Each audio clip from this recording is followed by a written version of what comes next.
students. What is a catalyst?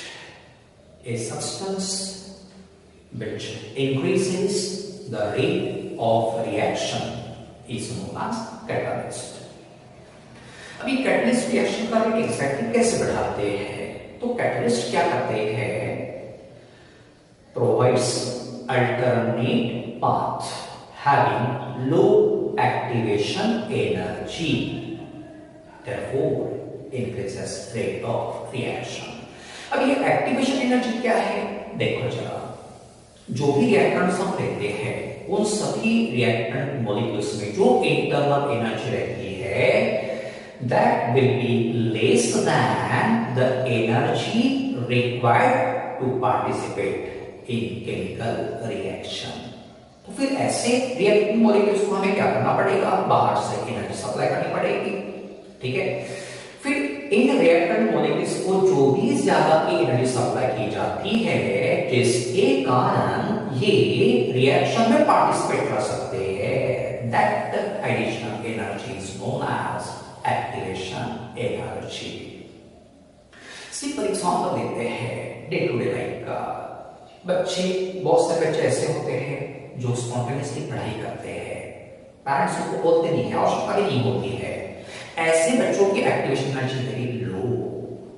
लेकिन कुछ बच्चे एकदम ठीक होते हैं, पढ़ाई करते ही नहीं है, कितना भी बोलो वो अपनी जगह पे बैठे रहते हैं। तो ऐसे बच्चों को पेरेंट्स बार बार बोलते रहे पढ़ाई कर पढ़ाई कर पढ़ाई कर।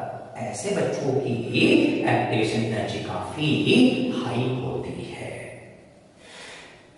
केमिस्ट्री में कैसे होता है? डिफरेंट रिएक्टेंट मॉलिक्यूल्स को डिफरेंट एनर्जी प्रोवाइड करनी पड़ती है, मतलब सबकी एक्टिवेशन एनर्जी डिफरेंट रहती है। इसीलिए देखिए ये कैटलिस्ट क्या करते हैं? एग्जैक्टली एक्टिवेशन एनर्जी प्रोवाइड करते हैं टू रिएक्टेंट मॉलिक्यूल, जिसके कारण रिएक्शन का रेट बढ़ता है।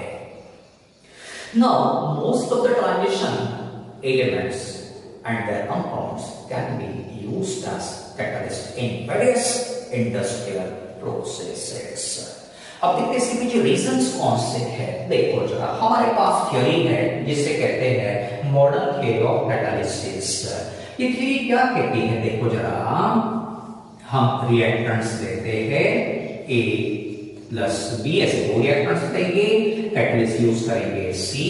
तो थ्योरी क्या कहती है? ये कैटलिस्ट इन रिएक्टेंट के साथ अनस्टेबल इंटरमीडिएट बनाता है। ये अनस्टेबल इंटरमीडिएट रहेगा, ठीक है। बाद में ये अनस्टेबल इंटरमीडिएट इमीडिएट ब्रेक होता है, डिकम्पोज होता है and forms the product AB. Product is formed here with the regeneration of catalyst C. Catalyst regenerated here. अब ट्रांजिशन एलिमेंट्स कैटलिस्ट के फॉर्म में क्यों यूज किए जाते हैं? क्योंकि वो इजीली अनस्टेबल इंटरमीडिएट बनाते हैं रिएक्टेंट्स के साथ। क्यों इजीली अनस्टेबल इंटरमीडिएट बनाते हैं? Because they show variable oxidation state. Transition elements कई प्रकार की ऑक्सीडेशन स्टेट्स दिखाते हैं, जिनके कारण वो इजीली अनस्टेबल इंटरमीडिएट बनाते हैं विद रिएक्टेंट्स, और बाद में यही अनस्टेबल इंटरमीडिएट ऐसा फॉर्म प्रोवाइड करता जहां एक्टिवेशन एनर्जी लो रहती, जिसके कारण रिएक्शन जल्द से जल्द कंप्लीट होता। इसलिए हम कहते हैं रिएक्शन का रेट बढ़ गया। तो फर्स्ट रीजन पता चल गया, variable oxidation state of transition elements. Second reason कौन सा है? देखिए एग्जांपल हम लेते हैं मैंगनीज का कॉन्फ़िगरेशन, आउटर मोस्ट वाला 4s2 3d5 इस प्रकार से लिखेंगे। अब डी सबशेल में 5 ऑर्बिटल्स होते हैं और इन 5 ऑर्बिटल्स को हम में इलेक्ट्रॉन्स को हम ऐसे अरेंज करेंगे, बराबर है। यहाँ कई प्रकार के अनपेड इलेक्ट्रॉन्स हमें मिल गए हैं। ये अनपेड इलेक्ट्रॉन्स ही फ्री वैलेंसीज प्रोवाइड करते हैं। तो देखिए एक ट्रांजिशन एलिमेंट्स में large number of free valencies रहती है, जिसके कारण क्या होगा? These transition metals provide large surface area. खूब ज्यादा सरफेस एरिया अवेलेबल होने के कारण इस सरफेस पे गैसियस रिएक्टेंट्स इजीली एडसॉर्ब होते हैं, जिसके कारण इन्हीं ट्रांजिशन मेटल के सरफेस पे गैसियस रिएक्टेंट का कंसंट्रेशन बढ़ता और रिएक्टेंट का कंसंट्रेशन बढ़ गया तो rate also increases. Therefore second reason कौन सा रहेगा? Large number of free valencies.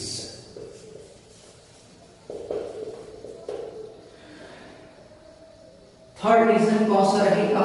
अब यहां 4s दिख रहा है, यहाँ 4p भी रहेगा, 4d भी रहेगा, d ऑर्बिटल्स यहाँ ये वैकेंट रहेंगे, ठीक है। ट्रांजिशन मेटल्स में ऐसे large number of vacant d orbitals होने के कारण भी they act as catalyst. Therefore third reason presence of large number of vacant d orbitals. इस प्रकार से तीन रीजंस रहेंगे behind the catalytic activity of transition elements. अब कहां कौन सा कैटलिस्ट यूज किया जाता है you should know. For example हम यहां देखेंगे first example, MnO2 is used as catalyst in the decomposition of potassium chloride while preparing dioxygen gas. Second, iron molybdenum is used as catalyst in Haber's process in the manufacture of ammonia. Third, finely divided Ni catalyst is used as in hydrogenation of oils to produce fats, जिसे हम margarine कहते हैं, या alkenes का alkanes में रूपांतर करते समय, अल्काइन्स का अल्कीन्स में रूपांतर करते समय भी finally divided Ni catalyst use किया जाता। फाइनली डिवाइडेड का मतलब क्या होगा? तो यहाँ कैटलिस्ट एकदम फाइन फॉर्म में रहेगा, कोर्स फॉर्म में रहेगा, जिसके कारण सरफेस एरिया खूब बढ़ता है और सरफेस एरिया बढ़ गया तो एडसॉर्प्शन कैपेसिटी भी बढ़ती है, रिएक्शन जल्दी कंप्लीट होता है। Number 4, platinized asbestos.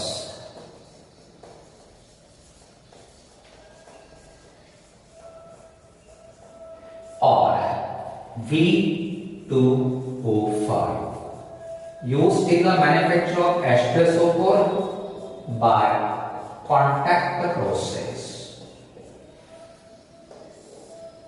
Number 5, TiCl4 Ziegler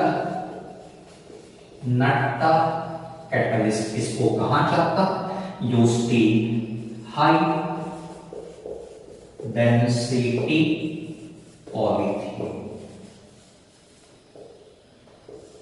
Cobalt thorium catalyst is used in